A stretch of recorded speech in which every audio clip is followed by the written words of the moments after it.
kailangan ko na umalis eh. Wait. Miss! Miss! Hindi, ako nang magbabayad. Hindi ako na! Tsaka gusto mo ihatid na kita kasi baka lasing ka pa eh. Huwag na, kaya ko na umuwi mag-isa. Ako na magbabayad dahil fair na yon. Kasi ako naman nalagaya dito sa'yo. Ako na! Hindi, ako na. Hindi nga, ako na. Tama. Ako na. Okay lang. Ito na nga oh. Tsaka birthday ko ngayon. Kaya, ako na. Oh? Birthday mo? Hindi nga. Oo nga. Oh, tinan mo. August 10 ngayon, di ba? Oo nga, no! Birthday mo nga! Happy birthday! Thank you.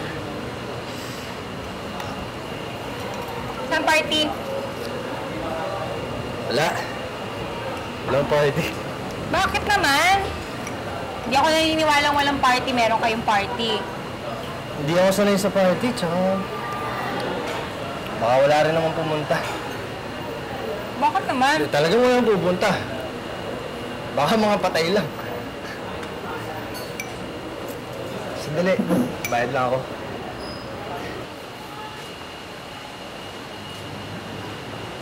Isang hoto tayo, tsaka isang order ng siomay at isang goto po.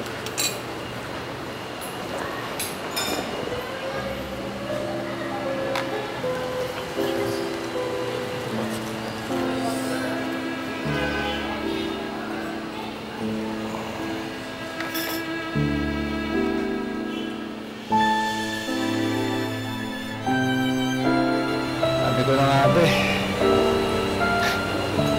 Hindi talaga importante ang birthday ko.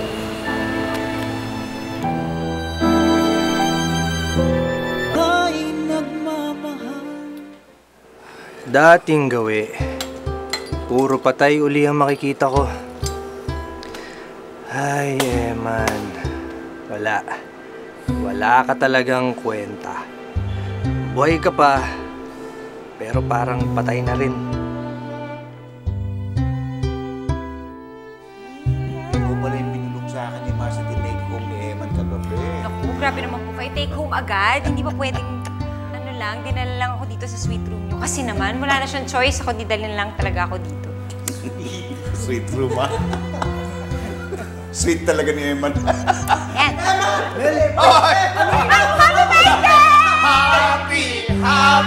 Happy birthday! Ra, ra, ra!